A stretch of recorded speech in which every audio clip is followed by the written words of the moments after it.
Hello class. I thought I would present a video to you where I walk through the solutions to the three problems from chapter 2 that I didn't get to go through in class when we first met. So the first exercise that you see on your screen is from the text, and it's exercise 2.2. And the point of this exercise is that we have information that's given to us that's basically wrong. Formatting is wrong, and the presentation is wrong. And so what we had was the night manager of Willis Transportation, who had no accounting background, and they prepared the balance sheet that you see in the inset. It's for February 28th. The dollar amounts were taken directly from the company's accounting records and are correct. Okay, so the accounts and the dollars are right. However, the balance sheet contains a number of errors in its headings, format, and the classification of assets, liabilities, and owner's equity. So what they want us to do is, based on this information, rearrange it and prepare a corrected balance sheet, including the proper headings. So what you see on your screen is our Excel spreadsheet, and I've gone ahead and put in the first three items of every financial statement, and that is the heading. All right, so that includes the name of the company, the name of the statement, and the date. And this particular statement is for February 28th of the current year. So February 28th, 2020 is the date of the statement. All right, now in a correctly formatted balance sheet, the items on the left are assets. And so I have the heading for assets put here. The items on the right include both liabilities and owner's equity. And you'll remember that the accounting equation is exactly that. Assets equals liabilities plus owner's equity. All right, so on the liabilities and equities side, we're going to separate liabilities from equity. So we have those two pieces separated. And of course, when we're done, our total on the asset side has got to equal our total on the liabilities and equity side, right? That's a proper balance sheet. Okay, so we're going to go down the list of accounts that are shown and put them in the correct order on this balance sheet. So starting with the first asset we typically see, and the first asset we typically see is cash. So we have cash, and that amount is $94,800. Now, is cash always first? Yes, cash is always the first asset we see. Assets are generally shown, remember we talked about, as liquid assets first, assets that will be used up quickly next, and then assets that are going to give us value over a longer period of time. So we have cash taken care of. The next asset on the list that's going to be turned to cash quickly is accounts receivable. So that will be in the next item.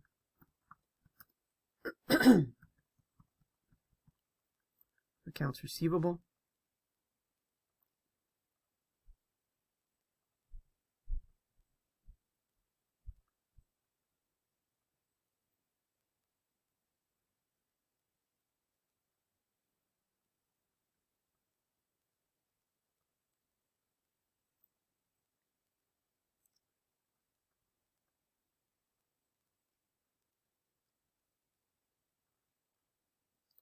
Just going to get the formatting right here. So we'll keep everything looking the same. The accounts receivable balance is $84,000. All right. Now, looking at the rest of the list, The next asset that tends to be used quickly is an asset called supplies. And that asset has a balance of $16,800. All right, and then we have three tangible assets: building, automobiles, and land. The shortest life of those is going to be automobiles.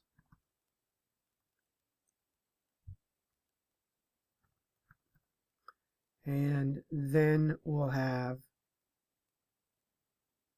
building and land.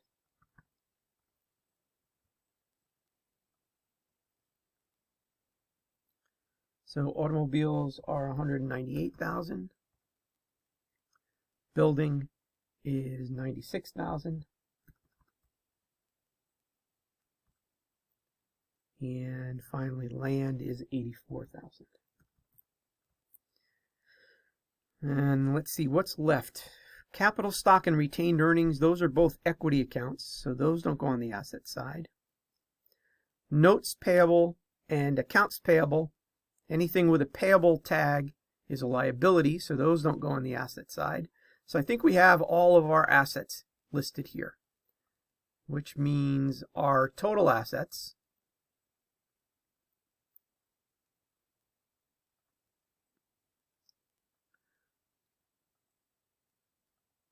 are $573,600.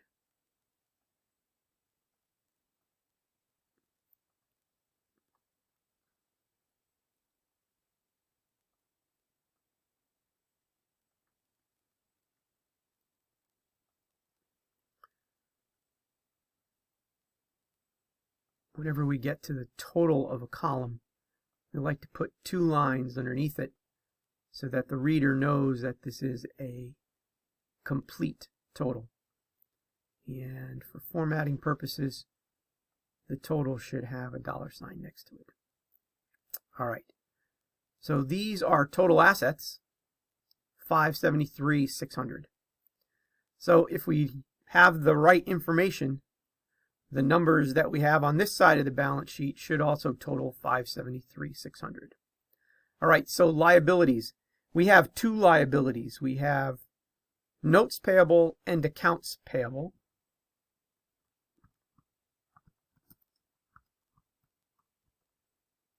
Remember, anything with the word payable after it is going to be a liability. And a liability is something that we owe to somebody else. The note payable balance is $345,600.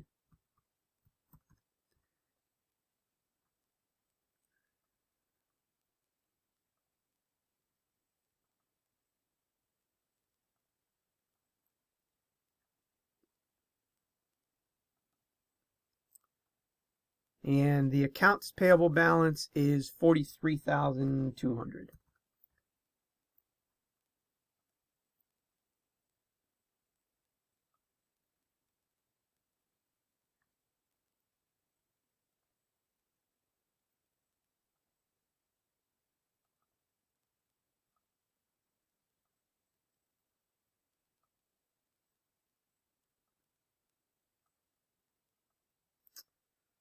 All right, that gives us total liabilities of $388,800.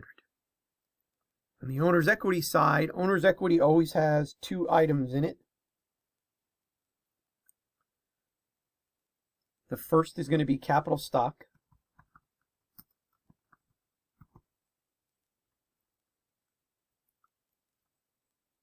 And that amount is $110,400. And the next is retained earnings. So capital stock is the amount that we got when we sold shares in the company. Retained earnings is the accumulated profits of the company, less any dividends we might have paid. So retained earnings is $74,400. All right, I think that takes care of all of the amounts that were listed in the problem. So now we're going to add the liabilities and the two equity items, and the total turns out to be what we wanted it to be.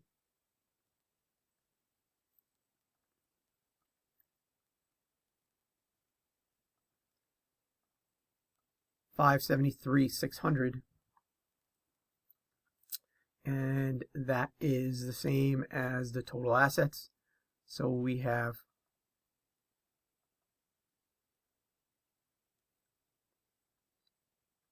balanced balance sheet. So all of the items here, all of the assets are things that we own. The liabilities are things that we owe.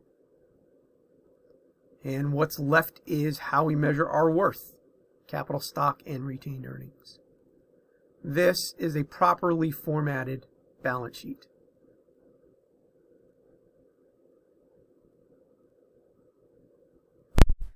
Okay, so the next problem that we're going to do is problem 2.6b from the text. And that problem is now on the inset camera that you can see. You can open your text and look at it directly. There's also a copy of this problem that's been posted to Blackboard. So, problem 2.6b says, shown in random order is a list of balance sheet items for Maple Valley Farms at September 30. So, kind of the same problem as what we had before. And that problem was we had a list of accounts and we had to create a properly formatted balance sheet. Now, in the last problem, we had someone who tried to put together a balance sheet and put it together in the wrong format. In this problem, there was not even an attempt made to create the balance sheet. We are creating the balance sheet ourselves, given the information that's here.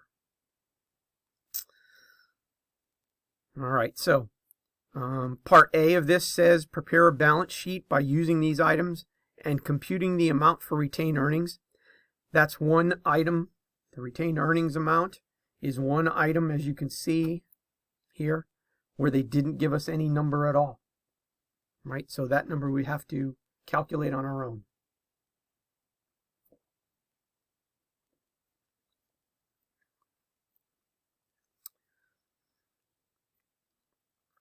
Use a sequence of assets similar to that illustrated in Chapter 2. This problem is kind of unique because the assets that you see here relate to a farm, which it's hard to tell really what the life of one of these assets might be. So we're going to have to make some judgments about the order of assets here, and that's going to be a little bit more confusing than it would be if this were just a typical company rather than a farm. But that's okay. We'll work our way through it. Again, generally speaking, we're going from liquid to shorter lived assets to the longest lived assets. And that's the way the assets will be shown. So looking at this list, we have land, that's an asset. We have barns and sheds, that's an asset. Note payable. Now remember, anything with the payable is going to be a liability.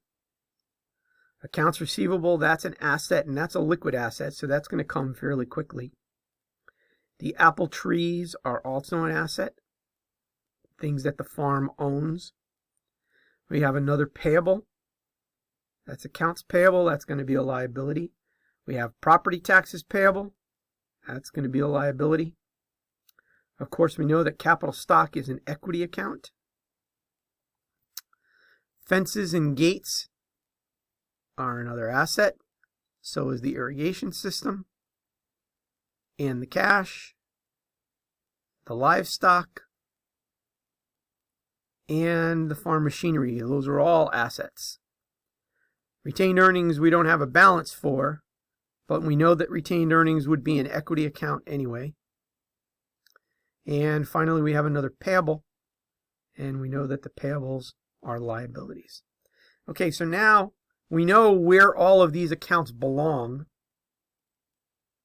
Now what we have to do is create the balance sheet in proper form. So on your screen right now, in our Excel template, and by the way, this is the same Excel file that I have posted to Blackboard.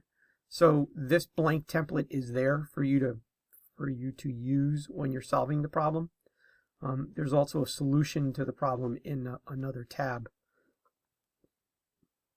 so that once you complete it, if you need to review it, or you want to review it against the answer, you have the correct answer as well. All right, so this is a balance sheet. You know that the first thing that we do with any financial statement is we head the statement with the name of the company, the type of statement, and the date. So this is going to start with Maple Valley Farms.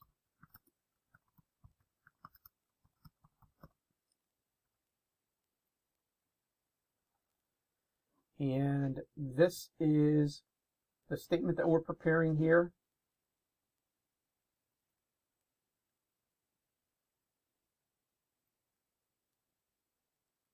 Is the balance sheet.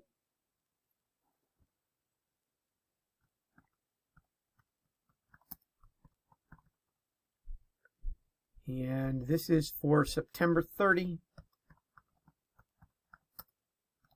And again, it says current year, so we'll use 2020. All right.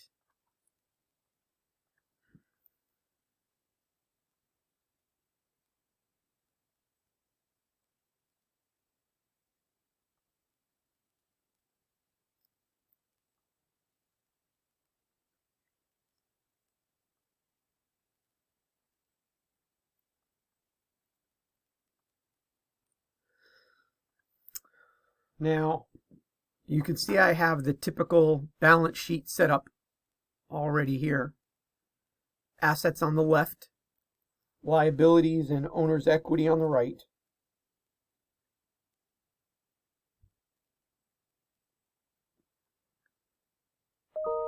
And of course, when we're done, total assets need to balance with total liabilities and equity.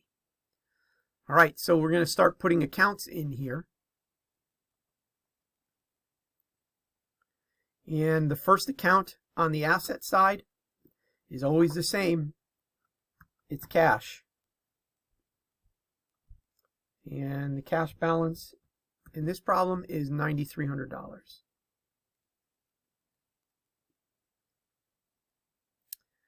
The last account in the asset side is almost always the same. It's the longest lived asset. And that's pretty easy to determine. It's going to be land. That's $50,000. Now, everything in between, those are assets that should go first liquid assets, and then assets based on their life, shortest to longest. So first of all, the next liquid asset is always accounts receivable.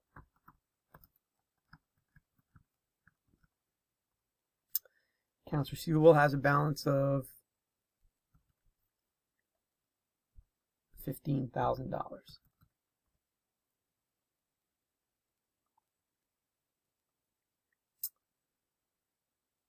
Now, the rest of the items are things that most of us are not really familiar with. So if you get some of these accounts out of the order that I'm going to post them in, I wouldn't be too concerned about it. You're not ever going to see a farm again. At least most of you will not. So the distinction between one asset and another is not going to be terribly important as long as you get all of the assets recorded on the asset side of the balance sheet. So what the text at least is telling us for the correct order here is that apple trees should go next.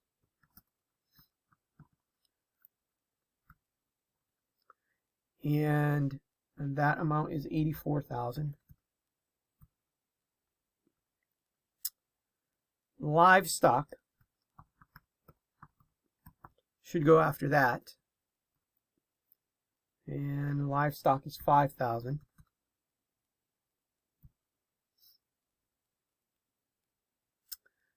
Then we get into the actual equipment. So the next is the irrigation system.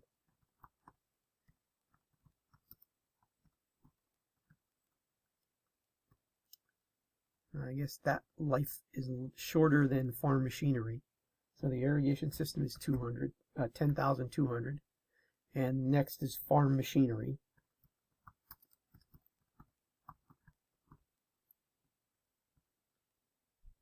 And that's 20,000.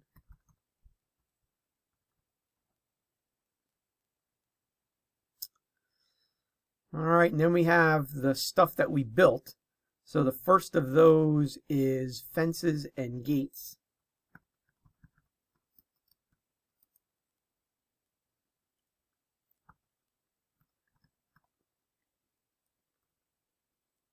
And that has a value of $14,100.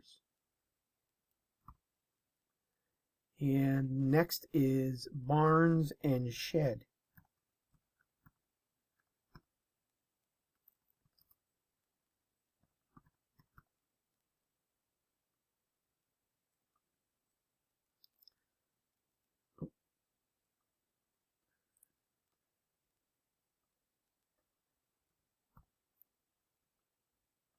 And that amount is $19,100.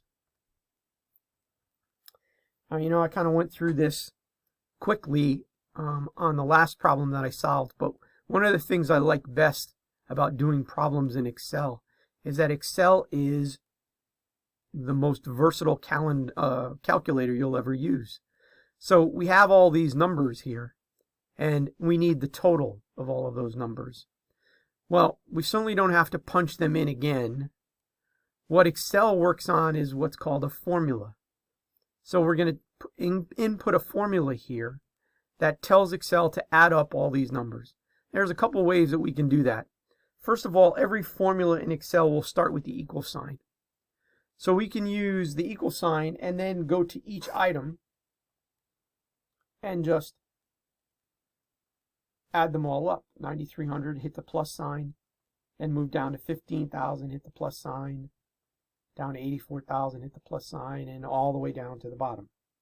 We could certainly do that, and that would give us the right total. But there's an easier way to do this when the numbers are all lined up like this. Up here in the very top right corner, there's something called the auto sum. And if you hit the auto sum, you click on that, it creates a formula for you. The formula is sum, and it highlights the numbers. Now, if there were a space or any break, this would stop where the last number was. But in this case, because every line is filled, it already knows that the amount that we want to add is in this area. So all of these accounts are going to be added together. As long as that listing is correct, then all you need to do is hit the auto sum button one more time, left click, and the sum is put in place. 226,700. It's a great time saver, and you don't have to worry about whether or not you did math right. One of the very big benefits of using Excel. All right, so now we're on to liabilities. On the liability side, we have a bunch of different payables. Looks like we have 4. The first one is notes payable, and that has a balance of 65,000.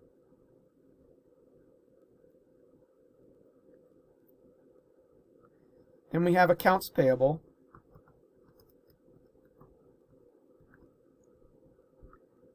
and that has a balance of 8,100. and two others: property taxes payable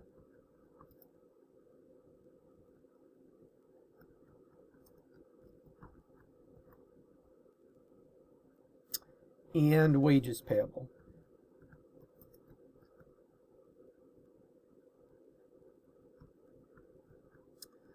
Now, property taxes payable had a balance of $4,700, and wages payable had a balance of $1,200.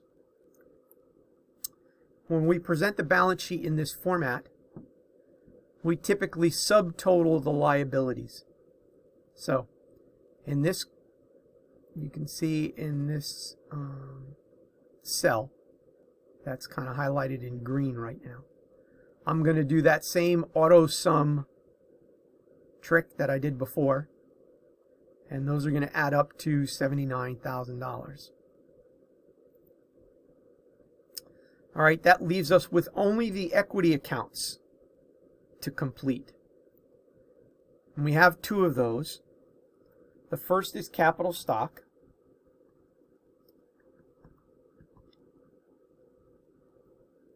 And the second is retained earnings.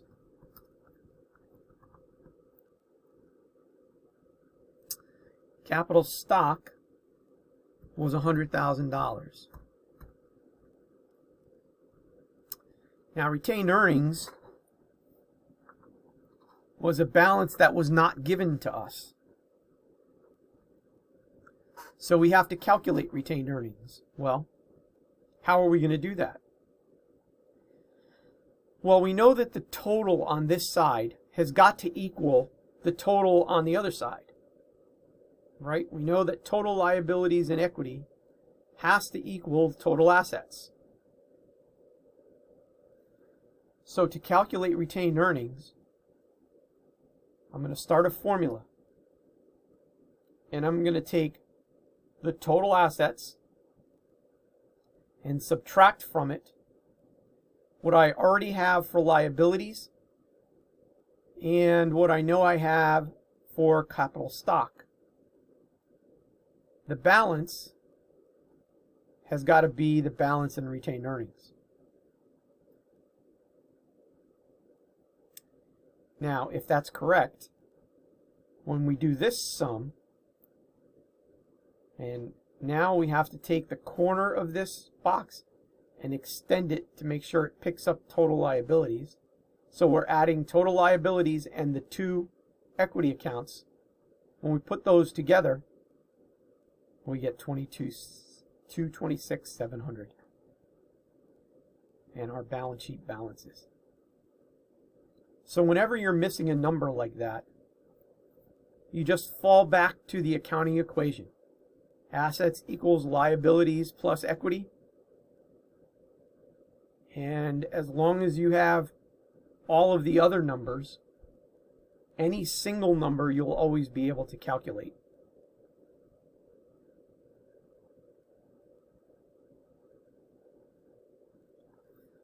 Okay, now there is one more part to this question. The next part says, assume that on September 30th, immediately after the balance sheet was prepared, a tornado completely destroyed one of the barns. The barn had a cost of $4,500 and was not insured. Explain the changes that would be required in your September 30th balance sheet to reflect the loss of the barn. Well, first of all, we're not getting the money back. So we're not, at least in the short term, we're not rebuilding. We have lost an asset. When we've lost an asset, that means the total assets have to come down. So the first thing we're going to do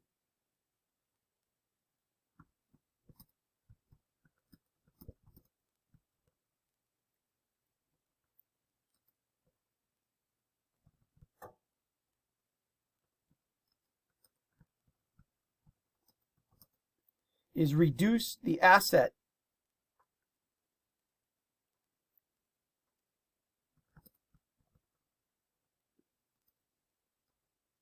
barns and sheds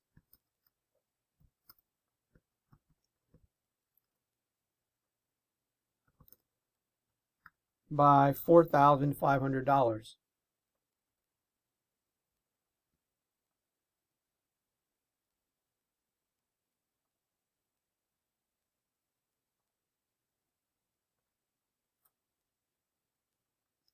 Because that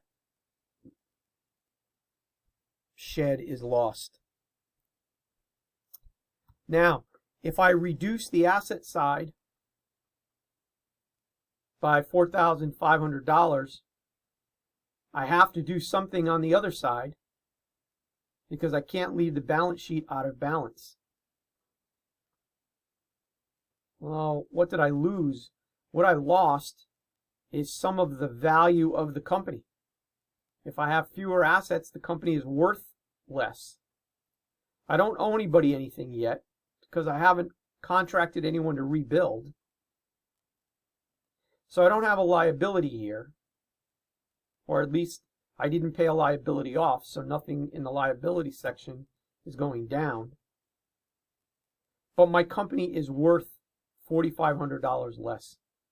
That means the equity section has got to go down.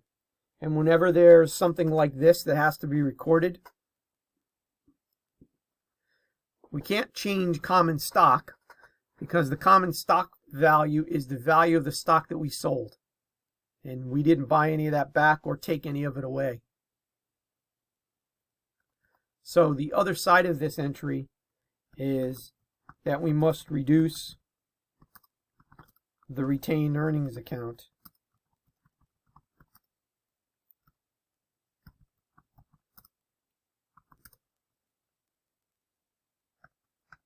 by $4,500 as well. And that's going to be the effect of the loss.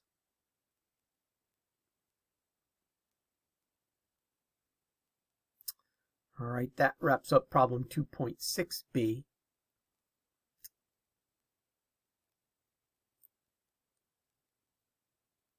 In a second, we'll move on to 2.8b. Okay, problem 2.8b is a little bit more involved and is going to have us prepare an entire suite of financial statements, beginning with a balance sheet and then moving on to an income statement and even a cash flow statement. I'll walk through these. I don't want you to get too concerned about the cash flow statement right now, because as I mentioned in class, we're going to go into that in much more depth later on. But for purposes of making this a complete presentation, I will go through the answer here, and then you'll see how one is put together. So this is what we have. We have the balance sheet items of the sweet shop that are in alphabetical order. And this is what they were at September 2021. Okay, so we're going to do the same thing here we did on the last problem. We have accounts payable. That's a liability because it has a payable after it. Accounts receivable. Receivable is always an asset. We have building, and we know that's an asset.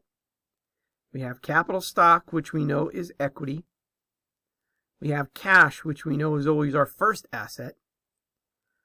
Furniture and fixtures is an asset. Land is an asset. We have notes payable. That's a liability. Retained earnings, which is an equity account. And supplies, which is an asset. And there's one account that we don't have a balance for. That's notes payable. So in the last problem, we had to calculate the retained earnings balance. In this problem, we're going to be calculating the notes payable balance. All right. So that is the balance sheet as of September 30. Those are the balances in the accounts as of September 30. In addition to that, we have some transactions that took place between October 1st and October 6th. And those are listed here. And those transactions are going to change some of the balances that we have in the accounts from September 30. So what this problem is asking us to do is two things. First, prepare the balance sheet for September 30. And that's just with the balances that are shown above. And of course, we have to compute the notes payable balance. Then, it's asking us to prepare the balance sheet at October 6th. And October 6th is after these transactions took place. So we're going to have to adjust the balances of any accounts that are affected by these transactions. Now, on October 6th, not only are we preparing the balance sheet, or the updated balance sheet, but then we're also preparing an income statement and a statement of cash flows.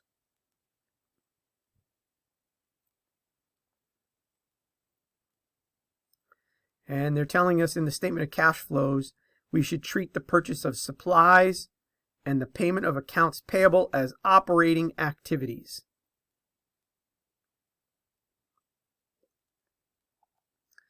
All right, we'll leave C out for now until we get these first two items done. All right, so the first thing we're going to do is put the September 30th balance sheet together. And you can see on the screen right now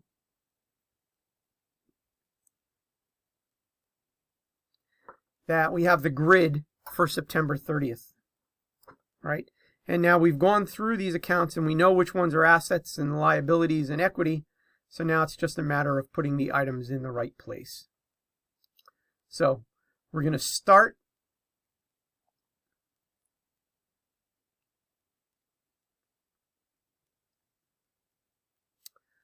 on the asset side with the cash account where we always start.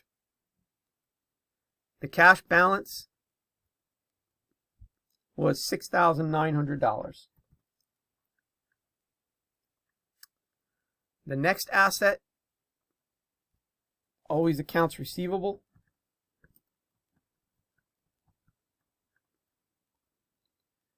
And that asset is going to be $5,000.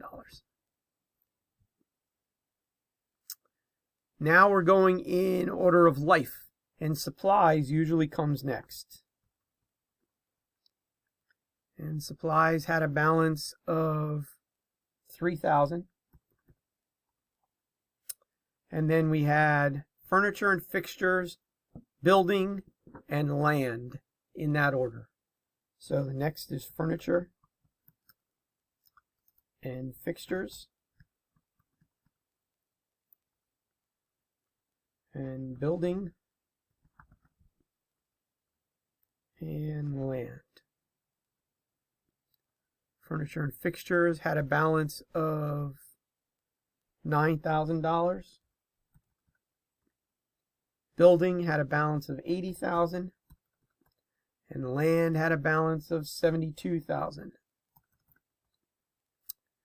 That looks like all of the assets that we have. So we're going to use our auto sum.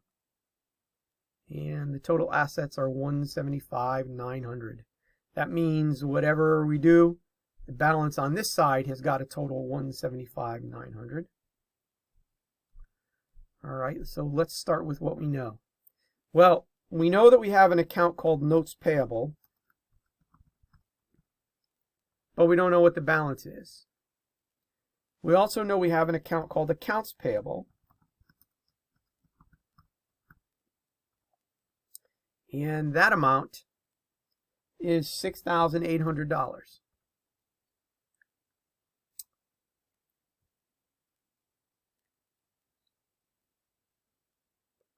We subtotal those two. Of course, we still have to fill in notes payable, but let's put the subtotal in right now. Our total liabilities are at $6,800. For equity, we have the same two accounts we always have: capital stock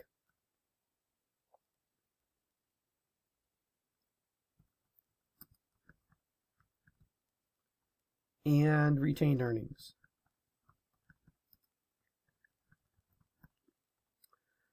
The balance in capital stock is $100,000.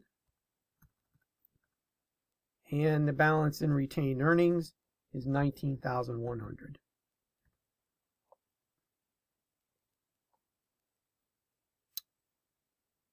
All right. We'll fill in the last formula, but right now we're out of balance. So we need this balance, 125,900, to equal this balance, 175,900. Since we're only missing one number, notes payable, this number has got to be the difference between total assets and what we have right now for total liabilities and equity.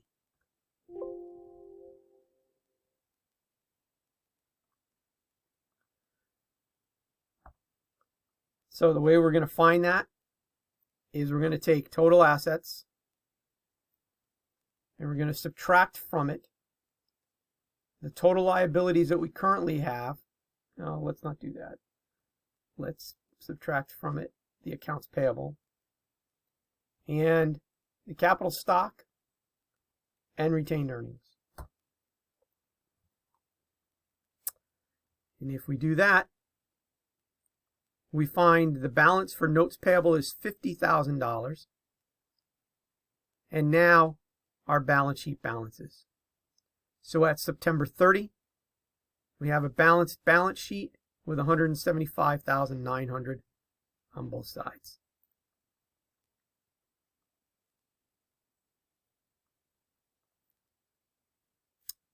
All right.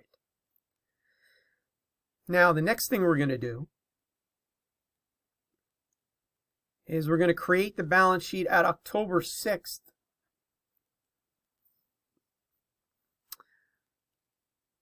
This balance sheet is going to have some different balances. No new accounts, though. So the first thing we're really going to do is we're going to copy the stuff that we had in the prior balance sheet.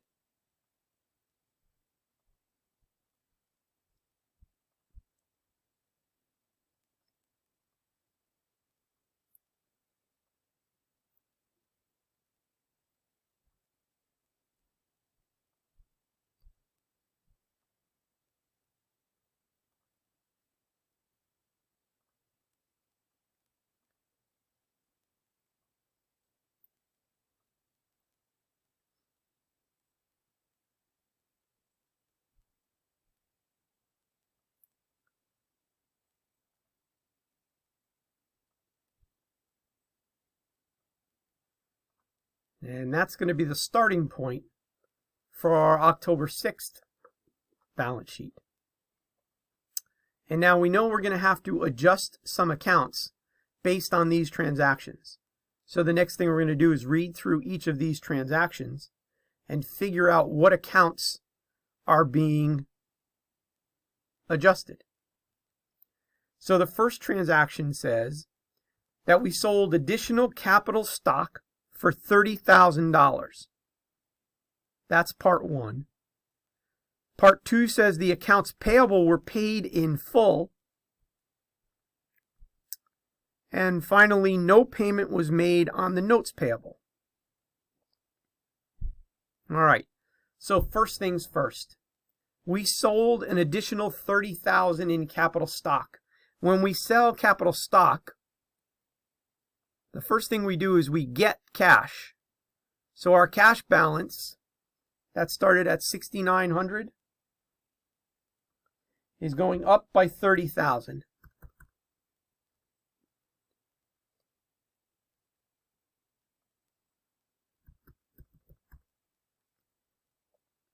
And to keep our equation in balance, the capital stock account is also going up by $30,000. All right, that's part one of the October 3rd transaction. Part two says the accounts payable were paid in full. All right, so we have accounts payable at $6,800 and we want that to go to zero. Well, that means the first thing I have to do is go to my cash account and subtract $6,800. And then I can go to my accounts payable and subtract $6,800 because we paid it in full. So we don't have any payable left. And you can see we're still in balance. Additionally, it says we didn't make any payments on the notes payable, so notes stay at $50,000. No changes there. All right, that's October 3rd. On October 6th, we purchased furniture on account at a cost of $8,000. Okay, you remember during class we talked about the words on account. Whenever something is done on account, that means that no cash has yet changed hands. So in this case, we purchased something, but we didn't pay for it today. When we don't pay for it today, we owe it to somebody. That's called an account payable. So, first things first, we now have $8,000 more in furniture and fixtures. So we're going to add $8,000 to that account. But now we owe $8,000 to the furniture company. So accounts payable are going back up, this time to $8,000.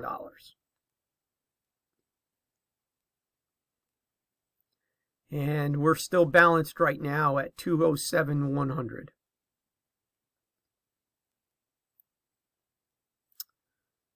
All right. Next, on October 6th, it says supplies were purchased for $900 in cash from a restaurant supply center that was going out of business. The supplies would have cost $2,000 if we purchased them under normal conditions. So we got a deal. Other than the fact that we got a deal, that $2,000 really doesn't mean anything to us at all. What we spent was $900, and so that is the value of the supplies that we put on our balance sheet. So, first thing we're going to do is add $900 to supplies. And we paid for those in cash, so we have to subtract $900 from the cash account.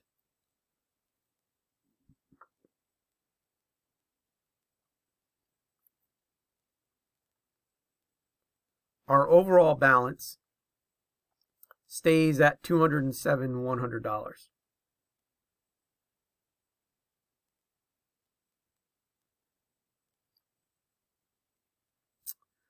All right. Now, the last thing we see is that in the period October 1st to the 6th, we had revenues that were earned and we received them in cash of $8,000, and expenses that were required to earn the revenues of $3,200 were incurred and paid in cash. All right, so first I'm going to go to the income statement, because the income statement is where we're going to show revenues and expenses. So the revenue was $8,000. The expenses were $3,200. That means our profit for the period was $4,800. Now, I got to go back to the balance sheet. And the first thing I'm going to do is fix the cash account. So, from a cash perspective, those revenues were earned and the money came in. So we have to add $8,000 in cash. But then the expenses were paid in cash as well. So we have to subtract $3,200 in cash. Now you can see at this point, my balance sheet doesn't balance.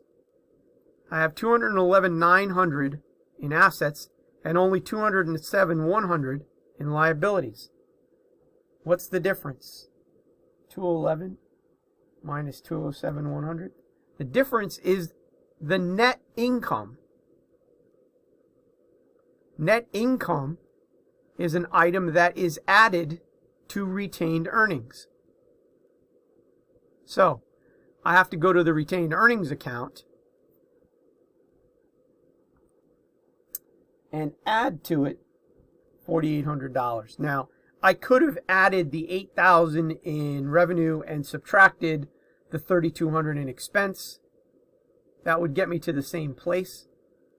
It's just a little simpler to go directly to net income. That's why we do the income statement. And now my balance sheet is balanced again, so I don't have any issues. So I have a balance sheet that's complete. I have an income statement that's complete. And the only thing left that I need to do is to complete the cash flow statement. So the cash flow statement is going to show me the change in cash from September 30th to October 6th.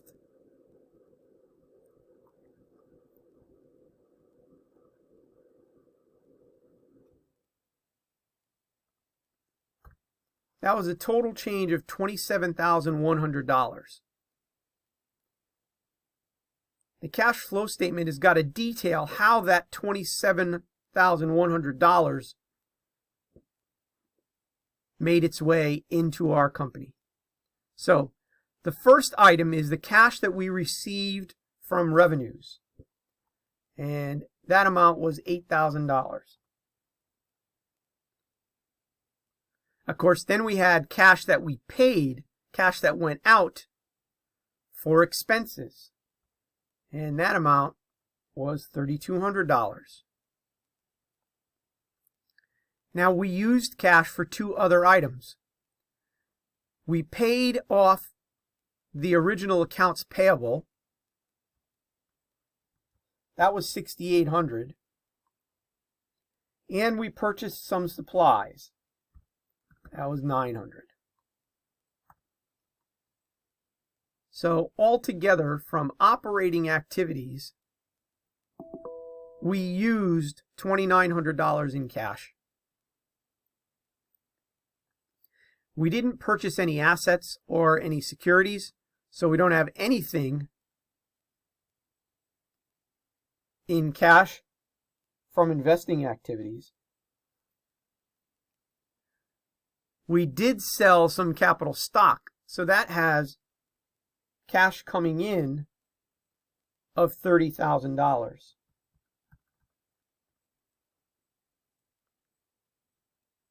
So if I add all those things up, 30,000 plus 2,900 going out leaves me a net of 27,100, and that's exactly what we said the cash change was. The cash balance at October 1 is whatever the cash balance was at September 30th. That's 6,900. And the cash balance then at the end of the year should be the sum of these two items. And if we did this right, that sum should be what we find on the balance sheet at the end of the period. That completes the cash flow statement. All right, so those are all of the examples that I hoped to do in class for Chapter 2. And these last two problems, 2.6b and 2.8b, are absolutely problems that will mirror what you have for homework. So hopefully going through these and having this video available to you will help you as you go through your homework assignments.